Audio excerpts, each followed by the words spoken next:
I want to talk about my progress report on surviving COVID and the surprising after effects of COVID, which I did not expect. So I'm going to talk a follow up on that. I've been on, well, it's about 2 weeks since I've been down with COVID, and the treatment that I've gone through. I'm going to share what I've gone through in terms of treatment, in terms of some of my medicine, some of my fruit. I'm going to talk about some of the things that have made my life better.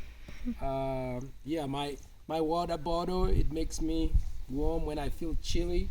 And then I'm going to talk about, some of the drugs that I've taken during this time.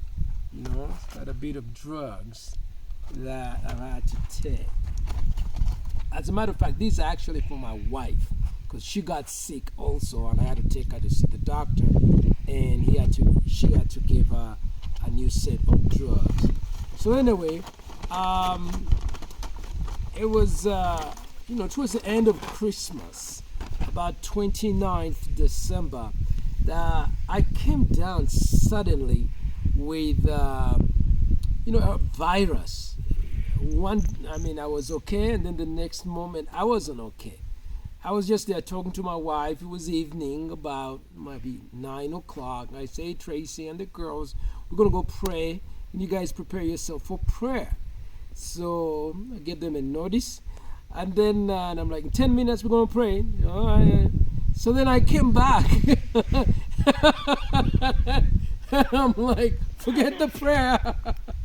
I'm going to go sleep.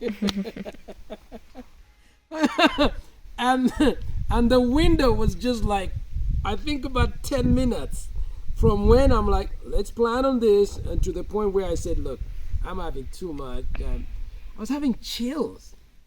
Suddenly, you get these chills, and you feel like you're shaking inside. It's like, I've had malaria, and when you have malaria and you go through these, waves of warm, hot, cold, warm, cold, and inside of you are like, and then I got this water bottle, hot water bottle, and I put hot water in, and I put it between my legs, and that seemed to help.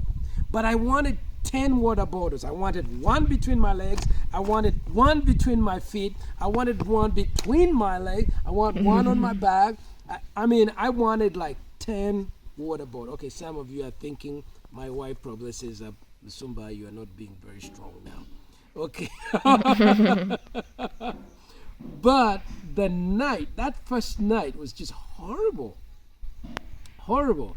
So I went through this chills, and I did not know what I had. But eventually I sort of figured it was, my people around me are like, this is really unusual. It's not malaria. It doesn't behave like malaria. There's a cough that goes with it. It's a dry cough. And you have trouble. So my wife, my troops here, the pastors, they took me to see a doctor. And Edijemba's sister, Dr. Jane Francis at the clinic, she was nice, so she checked me out. They did a test, found that I was COVID positive, and then she treated me. She treated me with an antibiotic. Now this is what she gave to my wife, cefroxime Axel tablets, dude. Okay, I don't know what that is. And then we got another's, then we got Lonat, and we got ibuprofen. So I was on the antibiotic course, some painkillers. The other thing that was really a problem was like 3 days after it started, I just had so much pain on my throat, so much pain. Just even to swallow my saliva was a problem. Just going was a problem. So, and I couldn't, they say you gotta eat fruit. I couldn't eat fruit. But anyway, I think after taking some honey and taking some stuff, it was helpful. It's also been helpful to have some Genacof Jenna Cove. This is again by Jenna, the guys which do the Covidex. Yeah, it's been good. It has wabugia in it, and it's been helpful. So I take some of it, and it really does. It's got antiviral and antibacterial stuff. So I'm very grateful for Dr. Guang for the Jenna Cove. That's been very helpful. I've also been eating fruits.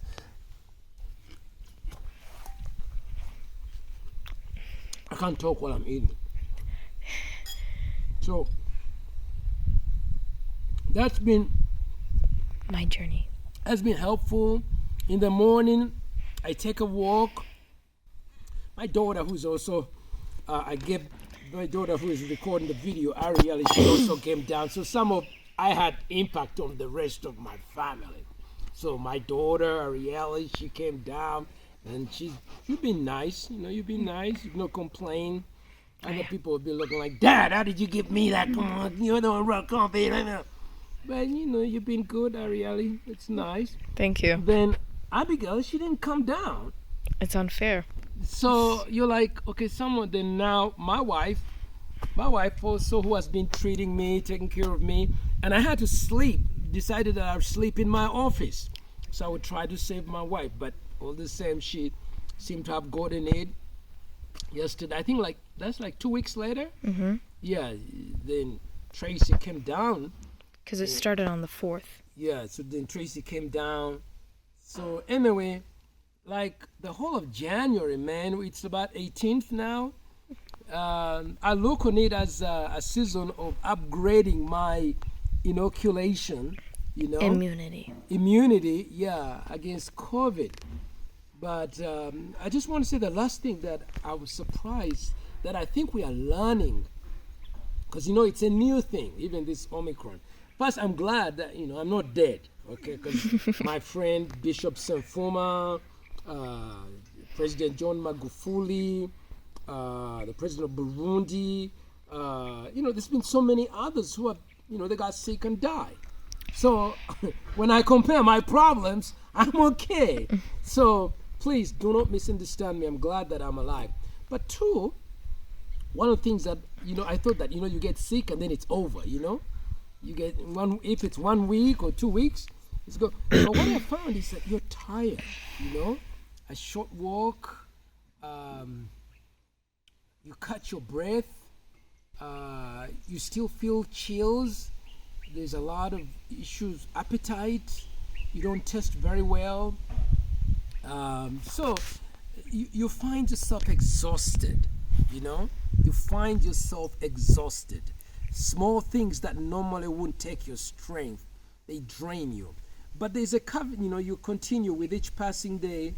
I find that I improve, but I'm anxious to go back to normal. I want to go back to my normal. Like now, I just walked down the valley, and I'm like, I want to go to town, but I feel like I'm tired. So one of the things that I see, which I did not expect, is how long the aftermath of COVID, how it impacts your lungs. I feel like when it's very bright, like the first few days of January, when it was so bright, like last week, I was having a headache because I was, I had this photophobia. I don't know if it's called photophobia. The light just makes you feel, you get a headache, and then I decided I would get off my social media. I got off Twitter. I uninstalled my Twitter app, and I decided I didn't want to get more headaches. I guess I'm addicted, to Twitter. So now I needed to cool down. So those of you who have been looking for me on Twitter, I am really not there for now. I'll get back, after I feel better. But anyway, that's a progress report. I look forward to getting back to my career, doing my work, mentoring young people and teaching the word of the Lord, and in Parliament. So I look forward to that. Thank you so much for those of you who are praying for me. Thank you. Those who want to support, there's a link that I'm going to post there so you can be able to Send some support. All right.